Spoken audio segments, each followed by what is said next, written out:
Hello everybody, it's me, Mario Brine, and in this video I'm going to be reacting to the trailer, or I suppose pre-analysis for the Among Us part of the upcoming episode of Death Battle.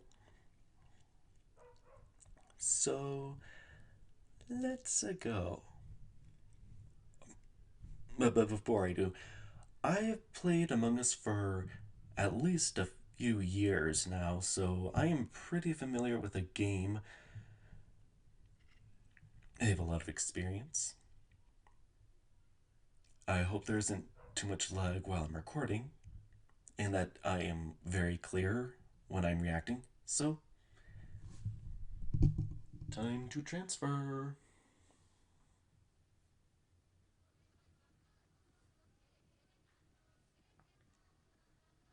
Yeah.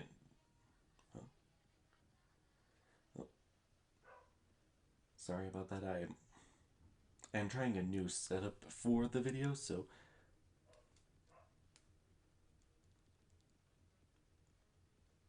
hopefully this will be clear. Let's go.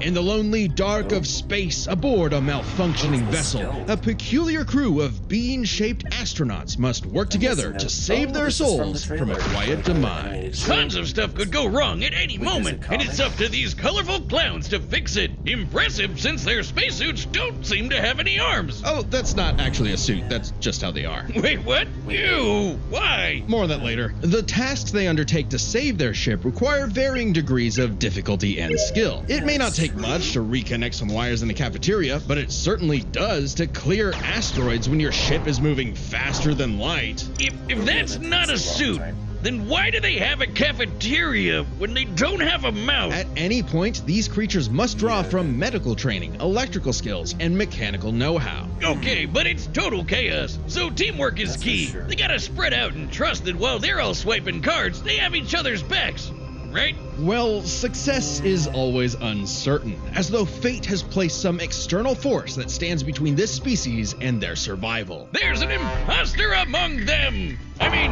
among us! But not us, though, right, Wiz?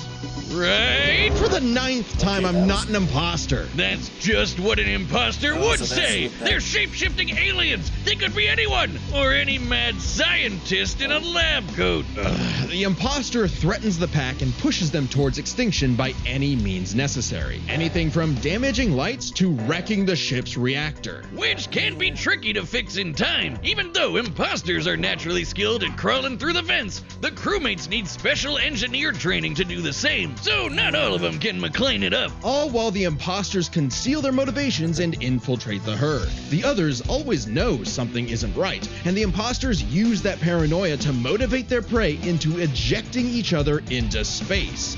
Just for being kinda sus. Yeah, Wiz is the imposter. He does seem to know an awful lot about these aliens. And just to put it out there, it isn't me. That's a good point. Have you ever heard him say sus?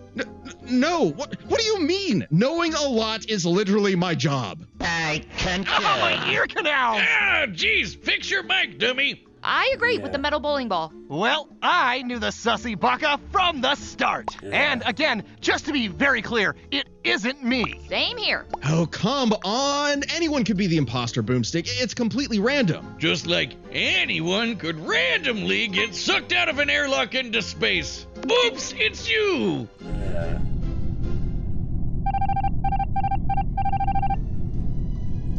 Yeah. Well, come back next week when at least I cover Fall Guys. Now I gotta figure out where Wiz keeps his clones. Wait, that one wasn't the original, right? Who cares? Yeah, it's kind of hard to tell which Wiz is the original at this point. But I learned something new. There's a comic based off of the Among Us game. I might do a bit of research into that before next week's video on the Fall Guys. Like I said, I've played Among Us for years, but I know very little about whatever lore there is for Fall Guys. But at any rate, that was this video's reaction. A bit shorter than some of my others, but what can you do? At any rate, I hope you have a good day. See you later.